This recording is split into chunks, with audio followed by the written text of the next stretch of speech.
Hi everyone, it's Jill. Welcome back to my channel. I believe today is day 17 of 30 inks, 30 days. It is a very hot day here in Minnesota, and I only have like air conditioning in one room where I live, so this is not an air conditioned room, so I'm going to try to do this as quickly as possible. So I kind of screwed up yesterday. I thought I had Lamia Azurite in the pen. It actually wasn't Lamia Azurite, but when I went to write with it, it didn't look right, so I cleaned the pen and emptied the pen and filled it with Lamia Azurite before I started writing. So this is, in fact, what Lamia Azurite looks like. There is some sheen in the writing, but it's very hard to see, and it's not a lot. So if you don't like sheen, this isn't a ton of sheen, although there is sheen in the dark area in the swatch. That's only because it's very heavy there, but in the lighter areas, or when you're writing with it, I mean, there is not sheen. It's a much darker purple than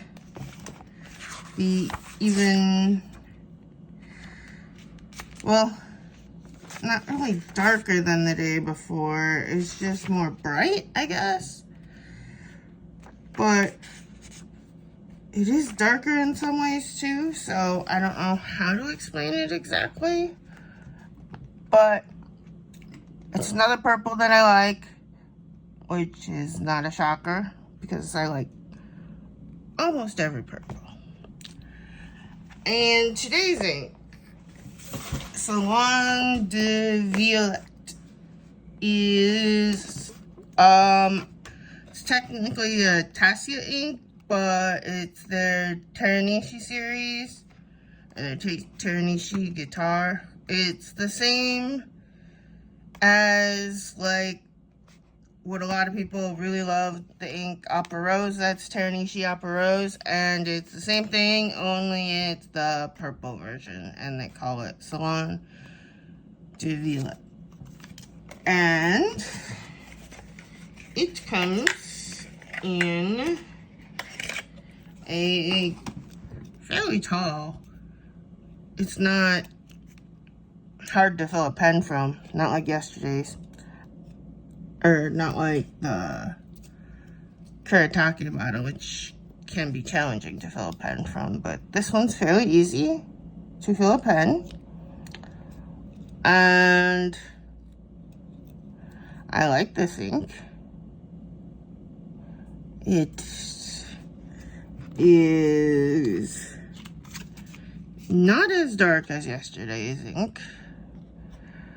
I just kind of picked things and threw them all in, and they're not in order of light to dark necessarily, they're just in random order. But the last one that second to the last one that I do, I think, is going to be the darkest one that I have. But it is also one that can be used in replacement of black. If you do not like black, you can use this one. It's a very, very, very, very, very dark purple, that one is. This one is more of like an eggplant purple. And there's no sheen in this ink. It's a very straight ink. It's showing much, much darker on here than it is in person. It's much more red in person as well, so I don't know what's happening, but this pen ink, I have refilled a Pilot cartridge and put it in a pilot Kakuno.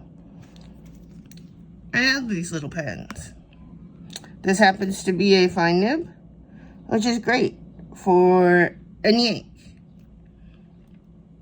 They're about between $10 to $15, depending on what color you get, depending on what nib you get. I know they have a quote family series, which is like they're transparent, but they have different colors and the nibs are all different. The traditional pilot Kakuno nib has that little smiley face, and then the smiley face there, and then the nib size there.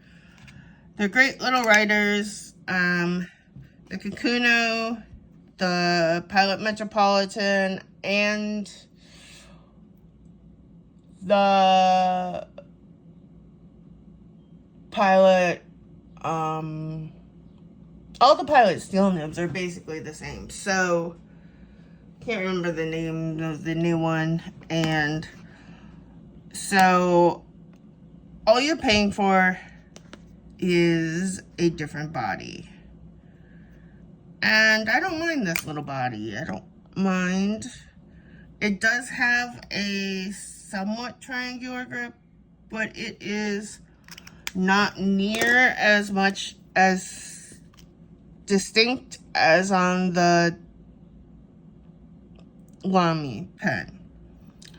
It's there, but it's not the most distinct.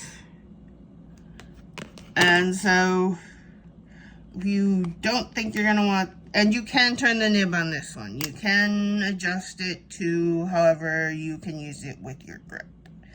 So the nib, you can just hold it and turn it however you need to adjust it. But then you risk getting inky fingers, and that's why I have inky fingers all the time. So, I look forward to seeing how this looks on the ivory or cream paper of the Midori paper. And so, that's all I have today. So, please leave a comment and hit the like button and subscribe if you have not. And as always, thank you for watching, and I will see you in the next video. Bye.